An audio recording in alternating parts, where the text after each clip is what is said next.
Flexible packaging printing নিয়ে যদি কিছু কথা বলতে চাই, তবে সেক্ষেত্রে মূলত মানে শুরুর দিকে যে কথাটা বলা জরুরি, আমরা যখন কোনো কিছু বাজার থেকে কিনতে চাই, লাইক চিপস, চকলেট, চানাচুর, আটা, ময়দা, সুজি, তারপর জর্দা, গুল, আটা, বিভিন্ন ধরনের হুঁশিয়ারি গেঞ্জির কাগজ মানে প্যাকেট, পাশাপাশি বিভিন্ন ধরনের মানে আসলে ভেরিয়েশনের শেষ নাই, মানে যত প্রকারের প্যাকেজিং আছে, লাইক ফ্লেক্সিবল প্যাকেজিং, এই টাইপের প্যাকেজিং করানো হয়। এই যে একটা বিস্কিট, ছোট একটা বিস্কিট, এই বিস্কিটের এই যে প্যাকেট, হ্যাঁ, আমরা কিন্তু আসলে এত কিছু বুঝি না, আর আসলে বোঝাটা সম্ভব না, কারণ প্রত্যেকটা বিজনেসের মধ্যেই কিছু না কিছু সিক্রেট থাকে, কিছু ইস্যুস থাকে, কিছু র মেটেরিয়াল থাকে, যে আসলে এটা নিয়ে কাজ করে সে বোঝে। তো আমরা যখন এই কাজটা করি, যারা আসলে এই প্যাকেজিংগুলো বানায়, তাদের মূল উদ্দেশ্য বা লক্ষ্য থাকে কাস্টমারের মানে অ্যাট্রাকশন ক্রিয়েট করা, কাস্টমারের কাছে যাওয়া। এই প্যাকেটগুলো লাইক এই যে একটা বিস্কিটের প্যাকেট, যতটা আকর্ষণীয় হবে, যতটা প্রিন্টিংটা যত ভালো হবে, প্যাকেটটা যত মজবুত হবে, প্যাকেটটা ধরে যতটা গুড ফিলিং হবে, তত কিন্তু কাস্টমারের কাছে যাওয়াটা খুব মানে সম্ভব, এবং কাস্টমারের মানে এটা ক্যাচি একটা ব্যাপার ফিল করায়।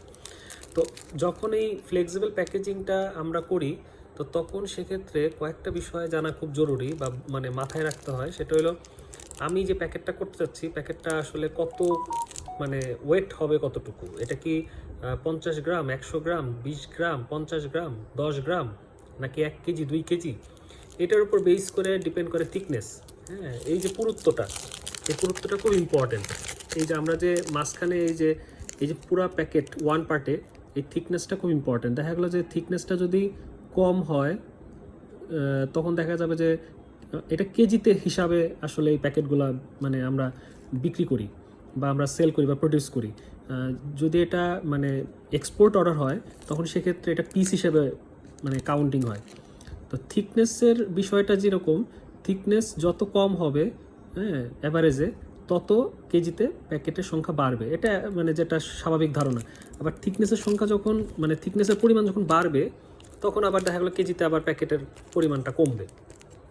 তো এই বিষয়টা। আর দ্বিতীয় কথা হলো, যতটা আকর্ষণীয় করা যায় একটা প্যাকেটকে, প্রিন্টিংটা যত সুন্দর করা যায়, লেমিনেশনটা যত মানে গুড করা যায়, ভালো করা যায়, তো এই বিষয়গুলা মানে জানাটা খুব জরুরি। তো আমাদের ফ্লেক্সিবল প্যাকেজিং যে পেজটা, এটার মাধ্যমে আমরা চেষ্টা করব আমাদের এই ফ্লেক্সিবল প্যাকেজিং রিলেটেড যত প্রকারের যত প্রোডাক্ট আছে, ভিডিও আছে, প্লাস ফ্যাক্টরি আছে, মেশিনারিজ আছে, র ম্যাটেরিয়াল আছে, এবং একটা মানুষ যখন প্রথমেই বিজনেসে নামবে, লাইক বেকারি বিজনেস বা চিপস, চকলেট, চানাচুর তারা প্রডিউস করবে বা আটা, ময়দা, সুজি বানাবে, কিন্তু তাদের প্যাকেটটা তো লাগবে।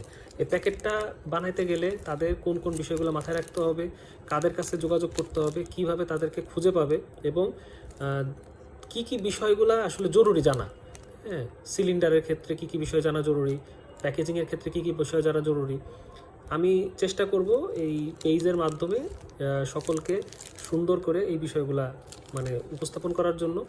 আর পাশাপাশি যদি কারো কোনো প্রশ্ন থাকে বা কারো যদি কোনো কোয়েরি থাকে বা এই প্রোডাকশন বা প্রিন্টিং রিলেটেড যদি কোনো ইস্যুস থাকে, অবশ্যই আমাদের পেজে আপনি নক করবেন, আমি আপনাদের সাথেই থাকবো এই বিষয়গুলো নিয়ে কথা বলার জন্য।